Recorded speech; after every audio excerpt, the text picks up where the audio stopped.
School uniform, school bag, हाथ में placard और सामने डिस्ट्रिक्ट एडमिनिस्ट्रेशन। इंडिया में पिछले कुछ हफ्तों में कुछ बहुत अनयूजुअल हो रहा है। स्कूल के बच्चे सड़कों पर आ चुके हैं। कहीं टीचर नहीं है, कहीं स्कूल बिल्डिंग नहीं है, कहीं टॉयलेट, कहीं ड्रिंकिंग वाटर, कहीं स्कूल जाने की सड़क ही नहीं है। लखनऊ में टीचर शॉर्टेज को लेके स्टूडेंट बार बार प्रोटेस्ट पे निकल रहे हैं। मध्य प्रदेश में स्कूल चिल्ड्रन एडमिनिस्ट्रेशन को डायरेक्टली चैलेंज कर रहे हैं। दिल्ली में जेन अल्फा स्टूडेंट्स ब्रोकन रोड्स को लेकर स्ट्रीट्स पे आ गए। और ये आइसोलेटेड इंसिडेंट्स नहीं है। मल्टीपल स्टेट्स में मल्टीपल स्कूल के बच्चे अपनी रोज की जिंदगी की प्रॉब्लम्स को पब्लिक डिमांड्स में कन्वर्ट कर रहे हैं। ये बच्चे वोट भी नहीं कर सकते, तो फिर इनको पॉलिटिकल होना या प्रोटेस्ट करना किसने सिखाया? पॉलिटिकल होना सिर्फ पॉलिटिकल पार्टी ज्वाइन करना नहीं होता। पॉलिटिक्स की एक और बिगिनिंग भी होती है, जब आप समझने लगते हैं कि ये प्रॉब्लम सिर्फ मेरी नहीं है, इस प्रॉब्लम के लिए कोई इंस्टीट्यूशन या इंडिविजुअल रिस्पॉन्सिबल है और उस इंस्टीट्यूशन से जवाब मांगा जा सकता है। That is political socialization. Political socialization को हम यूजुअली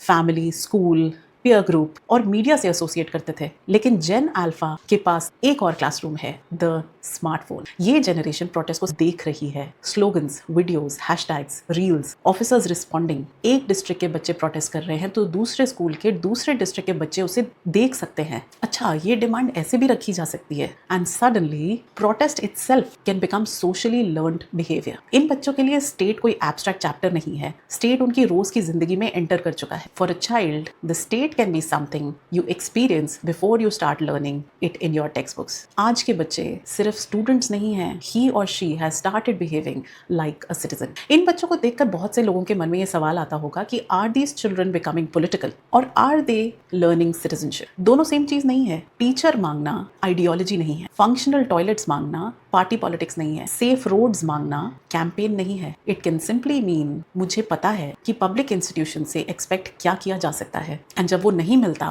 तो मैं ये सवाल पूछ सकती हूँ। That is an extraordinary shift which had never happened in history. और इसका एविडेंस भी इंटरेस्टिंग है। यूपी में स्टूडेंट प्रोटेस्ट के बाद अथॉरिटीज ने स्कूल के लिए 14 पॉइंट इंस्पेक्शन चेकलिस्ट बना दी। Drinking water, toilets, electricity, safety, food issues, verifiable चीजों के लिए डायरेक्शन दे दी। नॉर्मली बच्चे स्कूल पढ़ने जाते हैं, यहाँ children are forcing the institution to inspect itself. Perhaps that is the real Gen Alpha story. हम सोचते हैं citizenship 18 साल की एज में शुरू होती है जब वोटर आईडी बनता है, but legal citizenship and lived citizenship can be different. Vote आप 18 साल में दे आएंगे, लेकिन अथॉरिटी क्या होती है, फेयरनेस क्या होती है, पब्लिक इंस्टीट्यूशंस से एक्सपेक्ट क्या करना है, कलेक्टिव वॉइस की पावर क्या होती है, ये सब Gen Alpha बहुत जल्दी सीख रहा है। These children are not becoming citizens early. Perhaps they are showing us citizenship was never supposed to begin at 18.